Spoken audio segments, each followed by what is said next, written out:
Good morning and a very, very happy morning. We are reading 10x is easier than 2x, written by Dan Sullivan and Benjamin Hardy. हम इस book का conclusion पढ़ रहे हैं page number 242 में, और doctor Hawkins जो कि राइटर हैं पावर वर्सेस फोर्स के, उनके रेफरेंस के साथ में बेन हमें बता रहे हैं कि इमोशंस जो होती हैं हमारी, डर, करेज, गिल्ट, शेम, वॉट, उसमें जब हम करेज की इमोशन पे आते हैं ना, कमिटमेंट एंड करेज 200 पॉइंट्स पे, वहाँ से आपकी लाइफ ट्रांसफॉर्म होती है। ज़िंदगी की हर प्रोग्रेस शुरू होती है सच्चाई से। जब हम अपनी सच्चाई को एडमिट करते हैं, कमिट करते हैं बहादुरी से कि मेरा जो 10x ड्रीम है, मैं उसके प्रति बिल्कुल कमिटेड हूँ और वहाँ जाने के लिए बिल्कुल तैयार हूँ और जा रही हूँ। यहाँ से आप इवॉल्व होते हैं हायर डायमेंशंस की तरफ। हॉकिंस का जो मैप उन्होंने इमोशनल लेवल्स के साथ क्रिएट करा है, तो आप जैसे ही करेज के अंदर आते हैं ना, उस समय एक्सेप्टेंस, लव, पीस और इवन एनलाइटनमेंट आपकी ज़िंदगी का हिस्सा बनती है। और ये आप कैसे करते हैं? जितनी भी ये फजूल की चीज़ें अपनी ज़िंदगी के अंदर है ना, उन्हें स्ट्राइप आउट करते हुए, जैसे डेविड जो मूर्ति थी, नाम थी ना डेविड, हमने शुरू के चैप्टर में पढ़ा था, और एक मार्बल से कार्व की गई थी, और जब उसको पूछा गया कि तुमने इसको कार्व करने के लिए क्या किया, तो उसने बोला सिर्फ मैंने जो भी चीज़ें डेविड नहीं थी उसे काट दिया, यानी इन ज़िंदगी में जो भी एक्स्ट्रा था उसको निकाल देना है आपको, ताकि आप रियल में जो आपका सार है वो बिल्कुल प्रकट हो सके। जब आप अपनी ये जो अनूठी क्षमताएं हैं उनको डेवलप करते हैं एक ऐसे लेवल में जो कि आप सोच भी नहीं सकते, उस लेवल तक जब आप कॉन्शियसली चैतन्य होकर चूज़ करते हैं ज़िंदगी जहां आप आज़ादी से जी सकें, आपकी ज़िंदगी के अंदर बहुत पावर होती है। अब आप इमोशन, ज़बरदस्ती, यहाँ की ज़िंदगी, इस एनर्जी से नहीं जीते हैं। आप अपने आप को फोर्स नहीं करते हैं जो आप नहीं करना चाहते हैं। अब जो साइकोलॉजिस्ट जिसको पुल मोटिवेशन कहते हैं कि चीज़ें अपने आप आपकी तरफ आकर्षित होती हैं, आप वैसी ज़िंदगी जीते हैं। पुश मोटिवेशन में नहीं जीते हैं जब वहाँ पे लोगों को धक्के मार रहे हो। जब आपकी ज़िंदगी में खिंचाव होता है उन चीज़ों का जो आप चाहते हैं, जो आपको एक्साइट करती है, तो वहाँ से आपको अंदर से मोटिवेशन होती है, अंदर से आज़ादी होती है। अब आप वहाँ से ऑपरेट नहीं करते हो कि ये मुझे ज़रूरत है या मैं चाहती हूँ, आप बिल्कुल फ्री होके काम करते हैं। आप लोगों को भी फिर फोर्स नहीं करते हैं जो वो काम नहीं करना चाहते हैं उसके लिए। एक कल्चर आपके आसपास डेवलप होता है जो आज़ादी का है, जो ट्रांसफॉर्मेशन का है, जो रूपांतर का है। आप सिर्फ और सिर्फ लोगों के साथ काम करते हैं जो ऑलरेडी कमिटेड होते हैं फ्रीडम के लिए, अपनी खुद की यूनिक एबिलिटीज़ के साथ में। हर आदमी आपके आसपास ट्रांसफॉर्म हो रहा होता है 10x। हॉकिंस ने अपनी रिसर्च में ये भी पाया कि जिस तरह से जब आप इमोशनल मैप के ऊपर आगे आगे हायर एनर्जी में चले जाते हैं, तो यहाँ पर एक रिपल इफेक्ट क्रिएट होता है। पानी में पत्थर डालिए तो देखिए कैसे वेव्स बनते हैं ना, उस समय जो ज़िंदगी में आपके रिपल इफेक्ट होगा, आप प्रोफाउंडली बड़ी चीज़ें वैसे ही अपनी तरफ अट्रैक्ट करेंगे और वहाँ पे वैसे ही एनर्जी होगी। अगर इसको देखेंगे डॉक्टर हॉकिंस इसको ब्रेक डाउन कैसे कर रहे हैं, तो अगर एक व्यक्ति वाइब्रेट कर रहा है एनर्जी ऑफ ऑप्टिमिज्म, आशावादी पे, और willingness to be non judgemental, कि उसको विलिंग है कि मैं किसी को जज नहीं करूँगा, तो उसका एनर्जी लेवल है 310। अब वो 90,000 लोगों की जो नेगेटिविटी है उसको काउंटर बैलेंस करेगा। अगर वो लोअर वीकनिंग लेवल पे, यानी कि 90,000 लोगों की जो एनर्जी आपको इम्पैक्ट नहीं करेगी। आपको ये मालूम है ना कि हम एक दूसरे की एनर्जी हमें इम्पैक्ट करती है।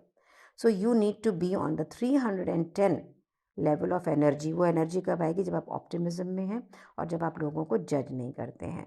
एक व्यक्ति जिसकी एनर्जी प्यार में है और सभी जिंदगियों के लिए रेवरेंस में है, वो 500 पॉइंट की एनर्जी पे वाइब्रेट करता है।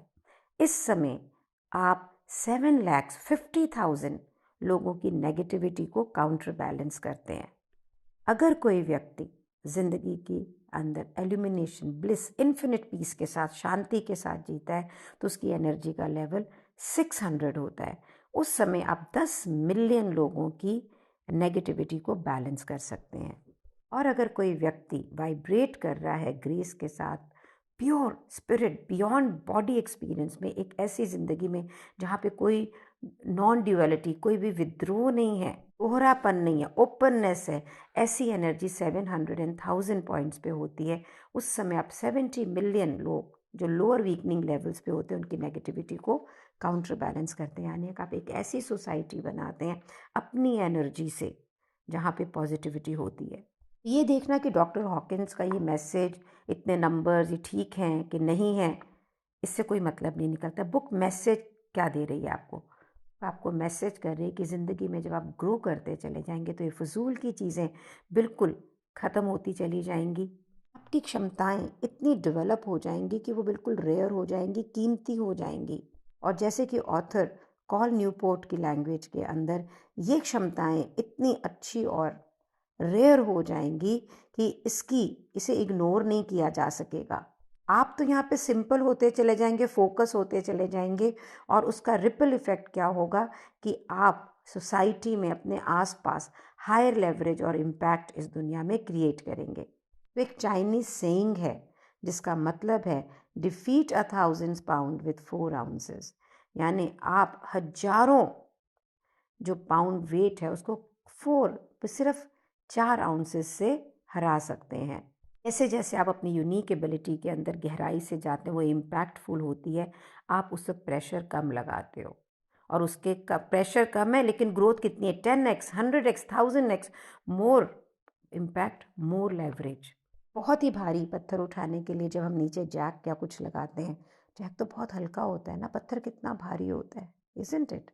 यहाँ पर एक फिक्शनल स्टोरी है जो कि बहुत सारे बिजनेस कोर्सेज में पढ़ाई भी जाती है, कि एक न्यूक्लियर पावर प्लांट के अंदर ऑपरेशनल प्रॉब्लम थी और वो बहुत बड़ी बॉटलनेक बन गई। इससे प्लांट प्रॉपरली ऑपरेट नहीं हो रहा था। प्लांट के इंजीनियर्स ने महीनों के महीने लगा दिए उस प्रॉब्लम को सॉल्व करने के लिए, लेकिन पता नहीं कर पाए कि ये प्रॉब्लम कहाँ पर है। टॉप कंसल्टेंट्स को लाया गया। एक टॉप कंसल्टेंट, उसने कुछ घंटे सारी चीज़ों का निरीक्षण किया, छोटी छोटी डिटेल्स को देखा। पूरे दिन के काम के बाद में उसने एक जगह पे एक मार्किंग की कि ये प्रॉब्लम यहाँ पर है छोटी सी, इसको सॉल्व कर दीजिए और प्लांट बिल्कुल बढ़िया से चलेगा। और वो वापस अपने घर चला गया। प्लांट के मैनेजर को अगले दिन $50,000 का बिल मिल गया। ये प्रॉब्लम नहीं सॉल्व हो रही थी तो हजारों डॉलर का नुकसान था उस प्लांट के अंदर। पर मैनेजर हैरान था कि एक छोटे से सॉल्विंग बताने के लिए 50,000 का बिल उसने भेजा। तो उसने बोला, एक दिन का काम था सिर्फ, और लेकिन उसके बाद भी तुम 50,000 का मुझे बिल भेज रहे हो। व्यक्ति के असिस्टेंट ने बोला कि काम का तो सिर्फ एक ही डॉलर है, बाकी $49,999 जो है वो इस चीज़ के ये जानने के लिए कि वो एक्स लगाना कहाँ है, वो प्रॉब्लम है कहाँ। सो ब्रायन ट्रेसी जो एक बहुत ही फेमस ऑथर हैं, वो कहते हैं अपनी ज़िंदगी के अंदर आपका एक्स, आपका फोकल पॉइंट होना चाहिए। कंसंट्रेटेड एनर्जी है आपकी यूनिक एबिलिटी के साथ। इतना आप अपनी यूनिक एबिलिटी को इवॉल्व करते चले जाएंगे, 10x ग्रोथ आपकी ज़िंदगी में बार बार आएगी। कि अब यहाँ पे आप ऑपरेट कर रहे हैं पावर के साथ, फोर्स के साथ ऑपरेट नहीं कर रहे हैं। आपकी ज़िंदगी में लेवरेज है, फ्लो है। आप कंटिन्यूसली अपनी चारों freedom of time, money, relationship और पर्पस को ग्रो कर रहे हैं, क्वालिटी वाइज ग्रो कर रहे हैं। जैसे जैसे क्वालिटी और वैल्यू आपकी लाइफ में बढ़ेगी, वैसे वैसे लोग आपको पेमेंट भी ज़्यादा करेंगे। इस समय की कीमत होगी, आपके वर्क की कीमत होगी, और यही आपकी जो वैल्यू है, क्वालिटी है, आपकी ज़िंदगी का पर्पस और मिशन ऑफ लाइफ बन जाता है। बेन कहते हैं कि जब मैं अब इस बुक का कंक्लूडिंग चैप्टर लिख रहा हूँ, इसको रैप अप कर रहा हूँ, अपने समय को अब यहाँ पे स्टॉप कर रहा हूँ, तो मैं अपनी ज़िंदगी को अगर देखता हूँ कि नवंबर 2022 जब मैं इसको बुक को लिखना शुरू किया इसमें, और अब जब मैं कहाँ हूँ, मेरी ज़िंदगी बहुत ही फ़र्क है, प्रोफाउंडली, और बेटर है इन मैनी अदर वेज़। मैं अपने डिफरेंसेस को कंपेयर कर पा रहा हूँ, गेन माइंडसेट के अंदर हूँ। ये देख पा रहा हूँ कि पिछले 10-12 महीने जो मैंने इस बुक को लिखने में लगाए, मैं वहाँ कहाँ था और अब कहाँ हूँ। मेरी पूरी ज़िंदगी का system, context, relationship, attention, focus, सब कुछ इवॉल्व हो चुका है, ग्रो हो चुका है। दुनिया बिल्कुल डिफरेंट दिख रही है। मैं ज़्यादा फ्री हूँ और कल्टीवेट कर रहा हूँ अपनी यूनिक एबिलिटी को और आगे। टीम सेल्फ मैनेजिंग है, कंटिन्यूसली इकट्ठे ग्रो कर रहे हैं, सिस्टमाइज कर रहे हैं, और अपनी एक्सीलेंस के जो स्टैंडर्ड्स हैं उन्हें पूरा प्रभावशाली बना रहे हैं। रिसेंटली बेन बताते हैं कि मुझे अपॉर्चुनिटी मिली कि मैं ये जो यूनिक कॉन्सेप्ट हूँ है जितने भी एक unique personally meaningful environment create हुआ है, जिससे मिशन लीडर जो मेरे चर्च के हैं उन्होंने मुझे इनवाइट किया है कि मैं इन कॉन्सेप्ट्स को वहाँ पे सिखाऊं।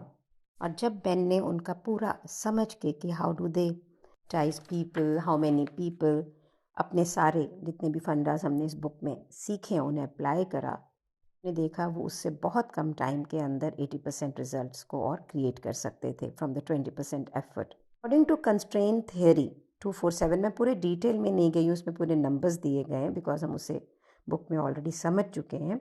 सो अकॉर्डिंग टू कंस्ट्रेन थ्योरी, हर यूनिट और सिस्टम का एक गोल है और एक ऑब्जेक्टिव है। आपका ऑब्जेक्टिव ये भी बताता है कि किसकी वजह से कहाँ पे कंस्ट्रेन है और कहाँ पे एक बॉटलनेक बना हुआ है, जहाँ पे सॉल्व करने से ही जो आप अपने गोल को अचीव कर सकेंगे। अगर आपने वो बॉटलनेक को सॉल्व नहीं किया है तो आप कभी भी अपने गोल को अचीव नहीं कर पाएंगे, चाहे कितनी भी एनर्जी लगा दो, चाहे कुछ भी कर रहे हो। और यही बॉटलनेक वो 20% है जहाँ पे आपको फोकस करना है और जहाँ से आपको 80% रिजल्ट आएगा। अगर आप देखें, आज हम इतना ही पढ़ेंगे, फाइनल चैप्टर कल पढ़ेंगे। मैंने इस बुक को पढ़ते पढ़ते, मैंने आपको बताया था मैं हायरिंग कर रही हूँ, मेरी हायरिंग कंप्लीट हो गई है। मैंने दो ऑटोमेटेड प्लेटफॉर्म्स ले लिए हैं, कल उनकी आपस में मीटिंग करा दी और for the first time in my life मेरे बिजनेस की ग्रोथ की बात कोई दो अलग व्यक्ति बिजनेसेस कर रहे थे, मैं सिर्फ सुन रही थी और मुझे मालूम है कि ये वहाँ से, तो मैंने अपने आप को एज अ बॉटलनेक वहाँ से हटाया और वहाँ पे प्रोफेशनल्स को लेकर आई। And this has happen because of this book. Book तो ये ख़त्म हो जाएगी लेकिन ये ग्रोथ चलती रहेगी आपकी ज़िंदगी में भी और मेरी ज़िंदगी में भी। हम और बहुत सारी किताबों में इकट्ठे होंगे। तो चलिए कल इसे फाइनली कंप्लीट करते हैं। Please do share, like and also share what are your takeaways from the book, right? Thank you so much for being in my life. Thank you so much.